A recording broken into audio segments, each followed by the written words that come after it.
निर्जला एकादशी का व्रत सभी एकादशियों के व्रत में सर्वश्रेष्ठ और सबसे कठिन माना गया है। पद्म पुराण में इस व्रत की महिमा के बारे में विस्तार किया गया है। इस व्रत को करने से आपको सभी एकादशियों का व्रत करने के समान फल की प्राप्ति होती है। पांडवों में भीमसेन को इस व्रत के प्रभाव से स्वर्गलोक की प्राप्ति हुई थी।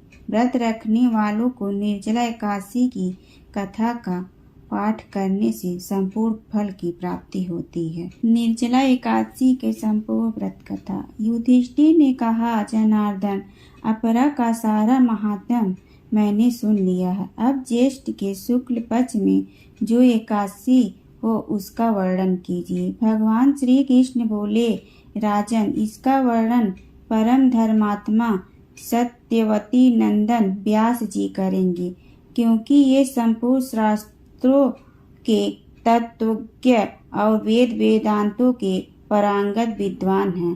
तब वेद व्यास जी कहने लगे, दोनों ही पक्षों की एकादशियों को भोजन न करें।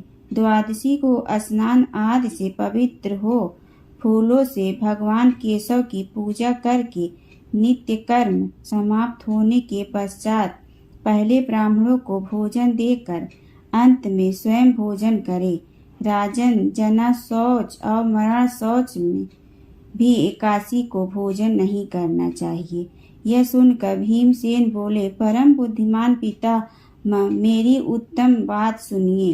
राजा युधिष्ठिर, माता कुंती, द्रौपदी, अर्जुन, नकुल और सहदेव ये एकादशी को कभी भोजन नहीं करते तथा मुझसे भी हमेशा यही कहते हैं कि भीमसेन, तुम भी एकादशी को भोजन न खाया करो। किंतु मैं इन लोगों से यही कह दिया करता हूँ कि मुझसे भूख नहीं सही जाएगी। भीमसेन की बात सुनकर व्यास जी ने कहा, यदि तुम्हें स्वर्गलोक की प्राप्ति अभिष्ट है और नरक को दूषित समझते हो तो दोनों पक्षों की एकादशी को भोजन न करना। भीमसेन बोले, महाबुद्धिमान पितामह, मैं आपके सामने सच्ची बात कहता हूँ। एक बार भोजन करके भी मुझसे व्रत नहीं किया जा सकता, फिर उपवास करके तो मैं रह ही कैसे सकता हूँ। मेरे उदर में विक्र नामक अग्नि सदा प्रज्वलित रहती हैं, अतः जब मैं बहुत अधिक खाता हूँ तभी यह शांत होती हैं। इसलिए महामुने, मैं वर्ष भर में केवल एक ही उपवास कर सकता हूँ, जिससे स्वर्ग की प्राप्ति सुलभ हो तथा जिसके करने से मैं कल्याण का भागी हो सकूँ। ऐसा कोई एक व्रत निश्चय करके बताइए, मैं उसका यथोचित रूप से पालन करूँगा। व्यास जी ने कहा, भीम, ज्येष्ठ मास में सूर्य वृष राशि पर हो या मिथुन राशि पर शुक्ल पक्ष में जो एकादशी, उसका यत्न पूर्वक निर्जल व्रत करो। केवल कुल्ला या आचमन करने के लिए मुख में जल डाल सकते हो, उसको छोड़कर और किसी प्रकार का जल विद्वान पुरुष मुख में न डाले, अन्यथा व्रत भंग हो जाता। एकादशी को सूर्य से लेकर दूसरे दिन के सूर्योदय तक मनुष्य जल का त्याग करे तो यह व्रत पूर्ण होता है। तदंतर द्वादशी को निर्मल प्रभात काल में स्नान करके ब्राह्मणों को विधि पूर्वक जल और सुवर्ण का दान करे।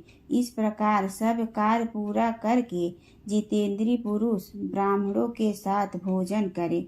वर्ष भर में जितनी एकादशियाँ होती हैं उन सब का फल निर्जला एकादशी के व्रत से मनुष्य प्राप्त कर लेता है। इसमें तनिक भी संदेह नहीं है। शंख, चक्र और गदा धारण करने वाले भगवान केशव ने मुझसे कहा था कि यदि मानव सबको छोड़कर एकमात्र मेरी शरण में आ जाए और एकादशी को निराहार रहे तो यह सब पापों से छूट जाता है। एकादशी व्रत करने वाले पुरुष के पास विशाल काय, विकराल आकृति वाले काले रंग वाले दंड पाशधारी भयंकर यमदूत नहीं जाते।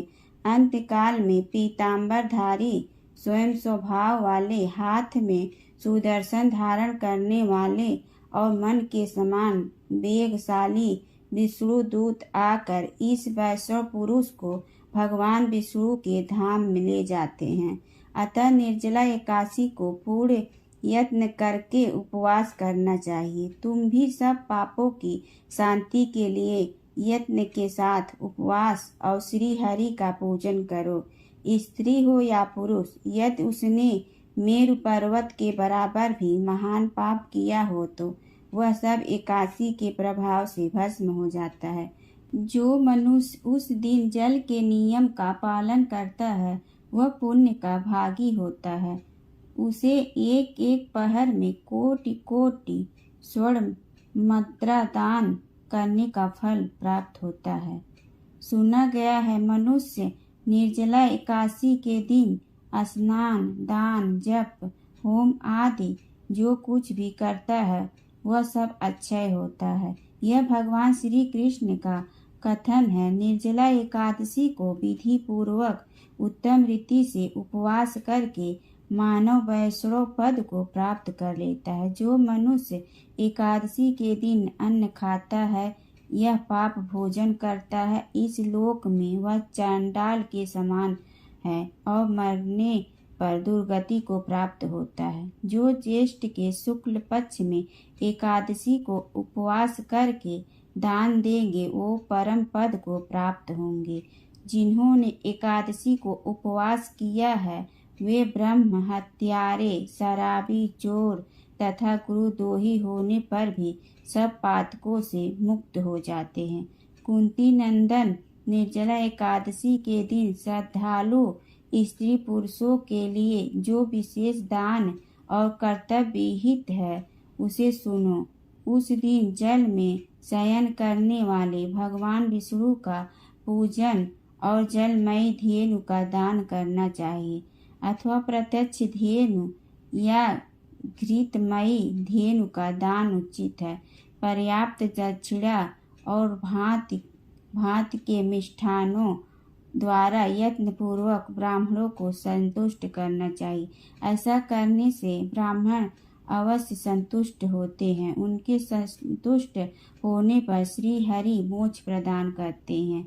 जिन्होंने सम, दम और दान में प्रवृत्त हो श्री हरि की पूजा और रात्रि में जागरण करते हुए इस निर्जला एकादशी का व्रत किया, उन्होंने अपने साथ ही बीती हुई 100 पीढ़ियों को और आने वाली 100 पीढ़ियों को भगवान वासुदेव के परम धाम में पहुंचा दिया है। निर्जला एकादशी के दिन अन्न, वस्त्र, गौ, जल, शैया, सुंदर आसन, कमंडल तथा छाता दान करने चाहिए। श्रेष्ठ एवं सुपात्र ब्राह्मण को जूता दान करना चाहिए। वह सोने के विमान पर बैठकर स्वर्गलोक में प्रतिष्ठित होता है। जो इस एकादशी की महिमा को भक्ति पूर्वक सुनता है तथा जो भक्ति पूर्वक उसका वर्णन करता है वे दोनों स्वर्गलोक में जाते हैं। चतुर्दशी युक्त अमावस्या को सूर्य ग्रहण के समय श्राद्ध करके मनुष्य जिस फल को प्राप्त करता है वही इसके श्रवण से भी प्राप्त होता है। पहले दंत धावन करके यह नियम लेना चाहिए, मैं भगवान केशव की प्रसन्नता के लिए एकादशी को निराहार रहकर आचमन के सिवा दूसरा जल का भी त्याग करूंगा। द्वादशी को देवेश्वर भगवान विष्णु का पूजन करना चाहिए। गंध, धूप, पुष्प और सुंदर वस्त्र से विधि पूर्वक पूजन करके जल का घड़ा संकल्प लेकर ही निम्न उच्चारण का मंत्र करें। संसार सागर में तारने वाले देव ऋषिकेश, इस जल के घड़े का दान करने से आप मुझे परम गति की प्राप्ति कराई। भीमसेन, ज्येष्ठ मास में शुक्ल पक्ष की जो शुभ एकादशी होती है उसका निर्जल व्रत करना चाहिए तथा उस दिन श्रेष्ठ ब्राह्मणों को शक्कर के साथ जल के घड़े दान करने। ये ऐसा करने से मनुष्य भगवान विष्णु के समीप पहुंचकर आनंद का अनुभव करता है। तत्पश्चात द्वादशी को ब्राह्मण भोजन कराने के बाद स्वयं भोजन करे। जो इस प्रकार पूर्ण रूप से पाप नाशनी एकादशी का व्रत करता है वह सब पापों से मुक्त हो अन्नमय पाद को प्राप्त होता है। यह सुनकर भीमसेन भी इस शुभ एकादशी का व्रत आरंभ कर दिया। तब से यह लोक में पांडव द्वादशी के नाम से विख्यात हुई। बोलो विष्णु भगवान की जय। बोलो काशी मैया की जय।